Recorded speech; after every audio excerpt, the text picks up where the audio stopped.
Hi! ఛానల్‌కి తిరిగి స్వాగతం. మీలో చాలా మందిలో ఒక డౌట్ ఉంటుంది. మన సబ్‌కాన్షియస్ మైండ్‌ని మనం రీప్రోగ్రామింగ్ చేయొచ్చా? మన సబ్‌కాన్షియస్ మైండ్ మన భయాలు, ఆందోళనని తగ్గించడానికి ఉపయోగపడుతుందా? అని చాలా మందిలో డౌట్ ఉంటుంది. ఈ డౌట్ కూడా మీలో ఉన్నట్టయితే ఈ వీడియో మీకోసమే తప్పకుండా చూడండి. అదేవిధంగా ఇప్పటికీ చాలామందికి తెలీదు. కొంతమందికి తెలుసు. అంటే అదేంటంటే, మన యొక్క జీవితం అంతా కూడా మన సబ్‌కాన్షియస్ మైండ్ ఎక్స్‌ప్రెషన్ మాత్రమే. మనం చేసే పనులన్నీ కూడా మన సబ్‌కాన్షియస్ మైండ్ డైరెక్ట్ చేస్తూ ఉంటుంది. కాబట్టి మన సబ్‌కాన్షియస్ మైండ్‌లో మనం జన్మించిన దగ్గర నుంచి, పుట్టిన దగ్గర నుంచి స్కూలు, కాలేజ్ అయిపోయిన తర్వాత కూడా మనలో అనేక ఐడియాస్ వస్తూ ఉంటాయి. అనేక రకమైనటువంటి సజెషన్స్, భయాలు, ఆందోళనలు వస్తూ ఉంటాయి. ఈ భయాలు, ఆందోళనలు టెంపరరీగా అప్పటికప్పుడు దాని యొక్క ప్రభావం పోయినట్టు అనిపించినా కూడా అవి మన సబ్‌కాన్షియస్ మైండ్ మీద బలమైనటువంటి ముద్ర వేస్తాయి. అవి మనల్ని నిరంతరం ప్రభావితం చేస్తూ ఉంటాయి. కాబట్టి అవి తొలగించుకోవటానికి ఈ ఈ వీడియో ఉపయోగపడుతుంది. ఎందుకంటే మీరు మీ సబ్‌కాన్షియస్ మైండ్‌ని మీకు అనుకూలంగా మీరు ఉపయోగించుకోవడం స్టార్ట్ చేసినట్టయితే, మరి మీ జీవితం మరింత సుఖంగా, సంతోషంగా ఉంటుంది. మీరు అనేక విజయాలు సాధించే అవకాశం ఉంటుంది. కాబట్టి మరి నేను ఇప్పుడు సుమారు 10 విషయాలని డిస్కస్ చేయబోతున్నాను. ఆ 10 పాయింట్లు కూడా జాగ్రత్తగా వినండి. దీనికంటే ముందుగా ఒక చిన్న అనౌన్స్‌మెంటు. ప్రతి మంగళవారం అంటే రేపు వచ్చే మంగళవారం 12వ తారీఖు రోజు, నవంబర్ 12 రోజు రాత్రి 8 గంటల నుంచి 1 గంట ఫ్రీ వెబినార్ అంటే విజయం సాధించడానికి ఆహ్, మార్గాల మీద 1 గంట వెబినార్ కండక్ట్ చేస్తున్నాను. ఆసక్తి ఉన్న వాళ్ళు లింక్ డిస్క్రిప్షన్‌లో ఉంది. జాయిన్ కాండి. ఇది ఫ్రీ ప్రోగ్రామ్ మాత్రమే. అదే విధంగా ఎవరైనా పెయిడ్ కోచింగ్ ప్రోగ్రామ్‌లో జాయిన్ కావాలనుకున్నట్టయితే నా ఫోన్ నంబర్‌కి నోట్ చేసుకోండి. నా ఫోన్ నంబర్‌కి కాల్ చేయండి. 7386148001. ఓకే. నౌ ఇప్పుడు సబ్‌కాన్షియస్ మైండ్‌ని ప్రభావితం చేసేటటువంటి 10 కీ పాయింట్స్‌ని ఈరోజు మనం డిస్కస్ చేయబోతున్నాం.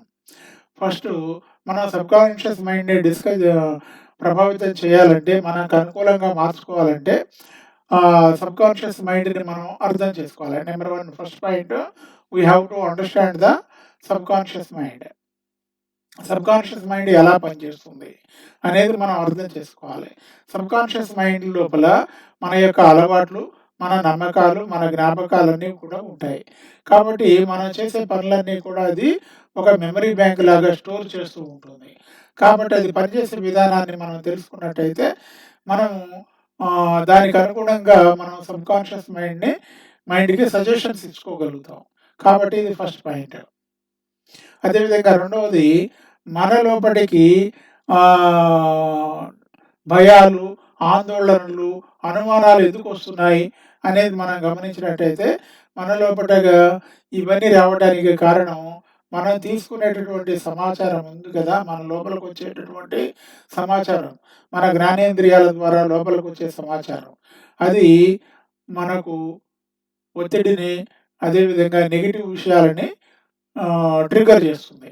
కాబట్టి ఆ విధంగా ట్రిగ్గర్ చేయడం వల్ల ఏమవుతుంది, అవి మన లోపట మెమరీస్, మన జ్ఞాపకాల్లో నిలవ ఉండి మనల్ని ప్రభావితం చేస్తూ ఉంటాయి. కాబట్టి ఆ ఫియర్స్‌ని, డౌట్స్‌ని మనం తొలగించుకోవచ్చు. ఆ విధంగా తొలగించుకోవటానికే మనం ఇప్పుడు ఈ వీడియో మనం డిస్కస్ చేస్తున్నాం. Number 3 the power of repetition. అంటే మనం ఒకటే పనిని మరలా చేయటం వల్ల అది మన నాడీ కణాల మధ్యలో కొత్త కనెక్షన్ ఏర్పడి, ఒక నాడీ కణాల ద్వారా ఒక వారధి ఏర్పడుతుంది. వంతెన ఏర్పడుతుంది. హైవే ఏర్పడుతుంది. కాబట్టి ఆ విధంగా ఏర్పడినటువంటి వారధి, వంతెన అనేది మన బ్రెయిన్‌లో ఉన్న నాడీ కణాలతోటి ఒక హైవే కనెక్షన్ ఏర్పడుతుంది. ఆ కనెక్షన్ వల్ల ఏర్పడేటటువంటి ఫలితాలు మనం పాజిటివ్‌గా అనుభవిస్తాం. కాబట్టి మనం కోరుకున్న లక్షణాన్ని మరలా రిపిటీషన్ చేయటం వల్ల మనం దాన్ని బలోపేతం చేసుకోవచ్చు. ఆ విధంగా రిపిటీషన్ చేసే వాటిల్లో మన నమ్మకాలుంటాయి. అదేవిధంగా మనం కోరుకున్నటువంటి అలవాట్లుంటాయి. అదేవిధంగా మనకు భయం గానీ, ఆందోళన కానీ వద్దంటే దానికి వ్యతిరేకమైనటువంటి ఒక స్టేట్మెంట్‌ని, ఒక వాక్యాన్ని మనం రిపిటీషన్ చేయవచ్చనమాట. తర్వాత నెంబర్ 4 విజువలైజేషన్. విజువలైజేషన్ అంటే ఇది మన మనోనేత్రంతోటి చూడటం. మన మనోనేత్రంతోటి చూడటం. ఇది చాలా బాగా పనిచేస్తుంది. విజువలైజేషన్ అనేది నేరుగా సబ్‌కాన్షియస్ మైండ్‌ని ప్రభావితం చేస్తుంది. కాబట్టి మీరు కోరుకున్న ఫలితాలు ఏదైతే ఫలితం కావాలనుకుంటున్నారో అది ఆల్రెడీ సాధించినట్టుగా మీరు విజువలైజేషన్ చేయండి. ఊహించండి. విజువలైజేషన్ అంటే ఊహించడం. ఊహించండి. మీ మనోనేత్రంతో చూడండి, వినండి, అనుభూతి చెందండి. ఆ విధంగా వినటం, చూడటం, అనుభూతి చెందటం వల్ల మీ సబ్‌కాన్షియస్ మైండ్ లోపట ఆ అనుభవం ఏర్పడుతుంది. మీ బ్రెయిన్ లోపల నాడీ కణాల మధ్యలో కనెక్షన్ ఏర్పడుతుంది. కాబట్టి మీరు మీ జీవితాశయం ఏదైతే ఉంటుందో, సపోజ్ మీరు లక్షాధికారి కావాలంటే దానికి సంబంధించినటువంటి అనుభవాన్ని ఊహించండి. ఆ విధంగా ఊహించటం వల్ల మరలా అది ఊహించటం వల్ల అక్కడ నాడీ కణాల మధ్యన సంబంధం ఏర్పడి మీరు ఇంకా లక్షాధికారి కాకపోయినా కూడా ఆ న్యూరల్ కనెక్షన్స్ ఉంటాయి. ఆ న్యూరల్ కనెక్షన్స్ అనేవి ఉండి అవి మీ పనిని ప్రభావితం చేస్తూ ఉంటాయి. అంటే మీరు పాజిటివ్‌గా విజయాలు సాధించడానికి, అవకాశాలను కనుక్కోవడానికి విజువలైజేషన్ అనేది ఉపయోగపడుతుంది. తర్వాత ఐదవ పాయింట్ ఏంటంటే, మీరు మీ నమ్మకాలు, మీలో కొన్ని నమ్మకాలుంటాయి. వాటిల్లో ఆ నమ్మకాలని మీకు అనుకూలంగా పాజిటివ్‌గా మార్చుకోవాలి. అంటే మీరు నెగెటివ్ నమ్మకం అనేది గుర్తించాలి. ఆ విధంగా మన వాళ్ళు గుర్తించలేరు. నెగెటివ్ నమ్మకం ఏంటో, పాజిటివ్ నమ్మకం ఏంటో సాధారణ ప్రజానీకం గుర్తించలేరు. ఆ విధంగా గుర్తించలేకపోవటం వల్లనే చాలా ఎక్కువ ఇబ్బంది పడుతూ ఉంటారు. కాబట్టి ఆ విధంగా ఒకవేళ మీరు గుర్తించగలిగినట్టయితే, నాకు మెమరీ లేదు, నాకు జ్ఞాపక శక్తి లేదు, నాకు జ్ఞాపక శక్తి లేదు అని అనుకునే బదులుగా, నాకు మంచి మెమరీ ఉంది.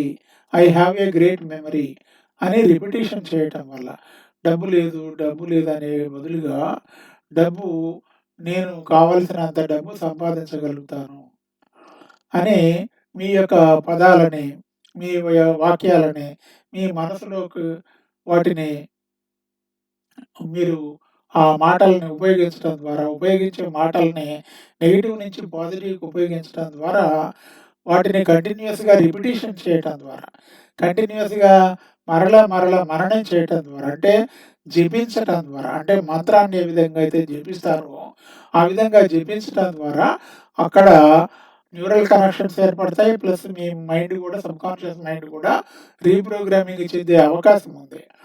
ఇది మీ అంతట మీరు చేసుకోవచ్చు. లేదా మీకు ఇంకా ఖచ్చితమైన రిజల్ట్స్ వేగంగాను, తొందరగాను రిజల్ట్స్ రావాలంటే సుమారు మనకు 90 రోజుల లోపల రిజల్ట్స్ వస్తాయి.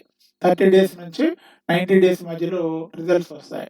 30 డేస్‌కే రిజల్ట్స్ కనపడతాయి. 90 డేస్‌లో మీకు మంచి రిజల్ట్స్ వస్తాయి. ఒకవేళ మీ అంతట మీరు చేసుకోవచ్చు. లేదా ఏదైనా ఒక ఎక్స్‌పర్ట్ కోచింగ్ ప్రోగ్రామ్‌లో జాయిన్ కావచ్చు.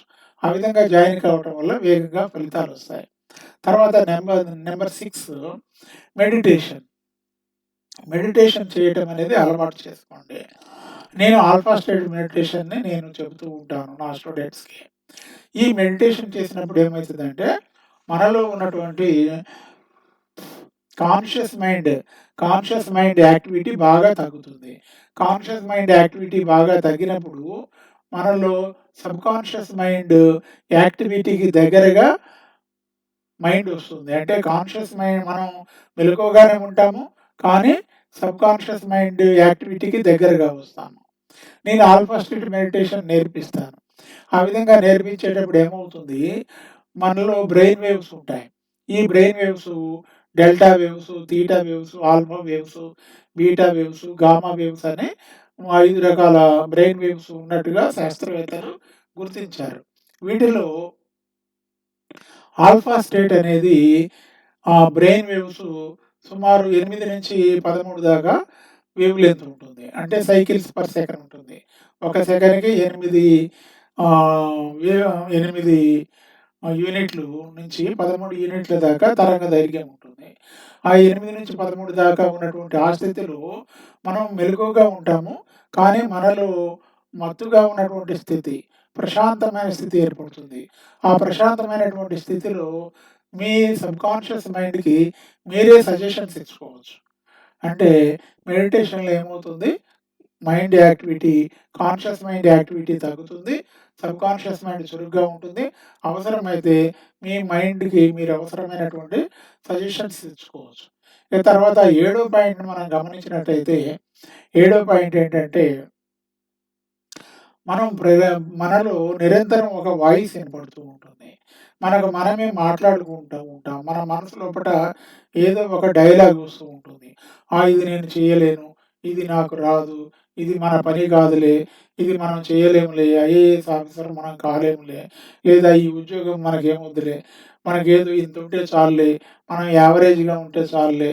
ఇగో ఇగో మనకి ఒక ఇల్లు, ఒక ఒక కారు, ఒక చిన్న సౌకర్యాలుంటే చాలులే అని మనకు మనమే చెప్పుకుంటూ ఉంటాం. మనకు మనం చెప్పుకునే దాన్ని మనం ఏమంటామంటే దాన్ని సెల్ఫ్ టాక్ అంటాం. సెల్ఫ్ టాక్ అంటాం. ఈ సెల్ఫ్ టాక్ అనేది మీ యొక్క ఆహ్, అభివృద్ధికి నిరోధకంగా ఉంటుంది. ఒక్కొక్కసారి నెగెటివ్‌గా ఉంటే నెగెటివ్ సెల్ఫ్ టాక్ అంటే అంతర్గత సంభాషణ. మన లోపట ఉండే అంతర్గత సంభాషణ ఒకవేళ నెగెటివ్‌గా ఉంటే మన అభివృద్ధికి అది ఆటంకం అవుతుంది. కాబట్టి దాన్ని ఈ రోజు నుండి మీరు పాజిటివ్‌గా సెల్ఫ్ టాక్‌ని ఉపయోగించండి. తర్వాత నెక్స్ట్ మెథడ్ ఏందంటే, ఎనిమిదవ మెథడు హిప్నాసిస్. హిప్నాసిస్ అనేది ఎనిమిదవ మెథడ్. అంటే మన సబ్‌కాన్షియస్ మైండ్‌ని నేరుగా ప్రభావితం చేయటానికి హిప్నాసిస్ అనేది ఉపయోగపడుతుంది. కానీ హిప్నాసిస్ అనేది మీరు సొంత ప్రయోగాలు చేయకండి. ఒక ఎక్స్‌పర్ట్ దగ్గరికెళ్ళండి.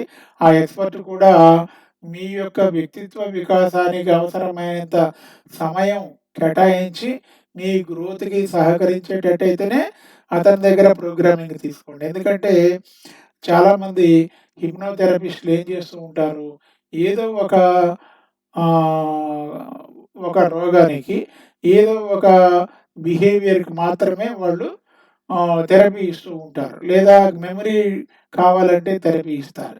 లేదా కాన్ఫిడెన్స్ కావాలంటే థెరపీ ఇస్తారు. భయం పోగొట్టడానికి థెరపీ ఇస్తారు. అంతేగాని ఆల్ రౌండ్ కోచింగు లేదా థెరపీ ఇచ్చేవాళ్ళు ఒకళ్ళ ఉంటే వాళ్ళ దగ్గర తీసుకోండి. తర్వాత తొమ్మిదోది, మీరు చేసే పనులు ఏ విధంగా ఉంటున్నాయి? మీ ఆలోచనలు ఎలా ఉంటున్నాయి? మీరు నెగెటివ్ స్టేట్ ఆఫ్ మైండ్‌లో ఉంటున్నారా? పాజిటివ్ స్టేట్ ఆఫ్ మైండ్‌లో ఉంటున్నారా? మీరు మీలో ప్రతిరోజు అసలేం జరుగుతుంది? మీ మనసులో ఏం జరుగుతుందనేది మీరు గంటకొకసారి ఒక ఆహ్, ఫోన్ తీసుకొని దాంట్లో టైమర్ ఉంటుంది. అలారం పెట్టుకోండి. ఆ టైమర్ పెట్టుకొని గంటకొకసారి మీలో వచ్చేటటువంటి ఆలోచనలన్నీ ఒక రోజు, 2 రోజులు రాయండి. రాసినట్టయితే మీరు ఒక నోట్‌బుక్‌లో రాసినట్టయితే మీలో ప్రధానంగా, ప్రబలంగా ఉన్నటువంటి ఆలోచనలు నెగెటివ్ ఆలోచనలున్నాయా? పాజిటివ్ ఆలోచనలు ఉన్నాయా? మీకసలు సంబంధం లేని ఆలోచనలున్నాయా? అనేది మీకు తెలుస్తుంది. ఆ విధంగా తెలిసినప్పుడు దాని ప్రకారం మీరు చర్యలు తీసుకోండి. ఎందుకంటే మీరు రాసేటప్పుడు కూడా అది మీ జీవితం. మీకు మీరే నిర్ణయాలు తీసుకోవాలి. మీకు మీరే మానిటర్ చేసుకోవాలి. మీ మైండ్‌ని ఎవరిని మోసం చేయటానికి కాదు. ఎందుకంటే వచ్చే ఫలితాలు మీరే అనుభవించాలి. కాబట్టి మీరు నిష్పక్షపాతంగా ఒక బుక్ తీసుకొని, నోట్‌బుక్ తీసుకొని ప్రతిరోజు ఉదయం లేచిన దగ్గర నుంచి పడుకునేదాకా మీకొచ్చే ఆలోచనలు ప్రతి గంటకు ఒకసారి ఆలోచనలన్నీ రాయండి. ఆ విధంగా రాయటం వల్ల ఏమవుతుంది, మీ యొక్క మైండ్ పనితీరు అన్నీ మీరు అర్థం చేసుకోగలుగుతారు. అదే విధంగా ఒకవేళ నెగెటివ్ ఆలోచనలొస్తూ ఉంటే, ఒకవేళ మీకు సంబంధం లేనటువంటి రాజకీయాలు, ఇంకా సినిమా విషయాలు, సోషల్ మీడియా విషయాలు వస్తూ ఉంటే, వాటిని పక్కకి తొలగించటానికి, వాటిని తీసివేయటానికి ప్రయత్నం చేయండి. నెంబర్ 10 ఇది ముఖ్యమైనది. ఎందుకు ముఖ్యమైనదంటే, ఈ పనులన్నీ మనం సుమారు 9 చెప్పుకున్నాం. ఇది 10వది బిలీవ్ ఇన్ ద ప్రాసెస్. అంటే మీరు చేసే పని ఇప్పుడు నేను చెప్పినయన్నీ కూడా మీకు వాల్యూ ఇవ్వటానికి, మీకు ఉపయోగం కలగటానికి, మీరు నిజంగానే మీ జీవితంలో మార్పు తెచ్చుకోవటానికే నేను చెబుతున్నాను. మరి ఒకవేళ ఈ వీడియో అంతా మీరు ఇప్పటిదాకా వింటున్నారు. మీకు అభినందనలు. అయితే వీటిని ప్రాక్టీస్ చేయాలి. వినటం వల్ల ఒకసారి వినటం వల్ల మార్పు రాదండి. మీరు వీటిని ప్రతిరోజు ప్రాక్టీస్ చేయండి. మీరు ఈ 10టిని కూడా మీరు ప్రాక్టీస్ చేసేటప్పుడు వాటిలో నమ్మకాన్ని ఉంచండి. ఆ నమ్మకాన్ని ఉంచినట్టయితే మీరు విజయాలు సాధించగలరు. అంతేకాకుండా నేనిప్పుడు చెప్పినటువంటి 10 టిప్స్ ఏవైతే ఉన్నాయో, ఇవి మీ మనసులో ఉన్నటువంటి భయాలు, ఆందోళనలు, సందేహాలు తగ్గించడంలో ఒక ఫ్రెండ్‌గా మీకు ఉపయోగపడతాయి. మీరు వీటిని సరిగా అమలు చేసినప్పుడు మీరు మంచి శక్తివంతమైనటువంటి లైఫ్‌ని మీరు పొందగలుగుతారు. అదేవిధంగా మీరు ఇప్పటిదాకా ఈ వీడియో చూసినందుకు ధన్యవాదాలు. అయితే ఈ వీడియోని తప్పకుండా సబ్స్క్రైబ్ చేయండి, లైక్ చేయండి, షేర్ చేయండి. నేను కండక్ట్ చేసేటటువంటి ఫ్రీ వెబినార్‌కి రండి. సుమారు అది ప్రతి మంగళవారం ఉంటుంది. నవంబర్ 12వ తారీఖు 8 గంటల నుంచి రాత్రి 8 గంటల నుంచి ఉంటుంది. పాల్గొని ఇంకా మీరు అభివృద్ధిలోకి రావాలని నేను కోరుకుంటున్నాను. మీ అనుభవాలు ఏమైనా ఉంటే, ఈ వీడియో గురించి మీ ఒపీనియన్స్ ఉంటే కామెంట్స్‌లో టైప్ చేయండి. నేను అన్నిటికి కూడా సమాధానం ఇస్తాను. Thank you.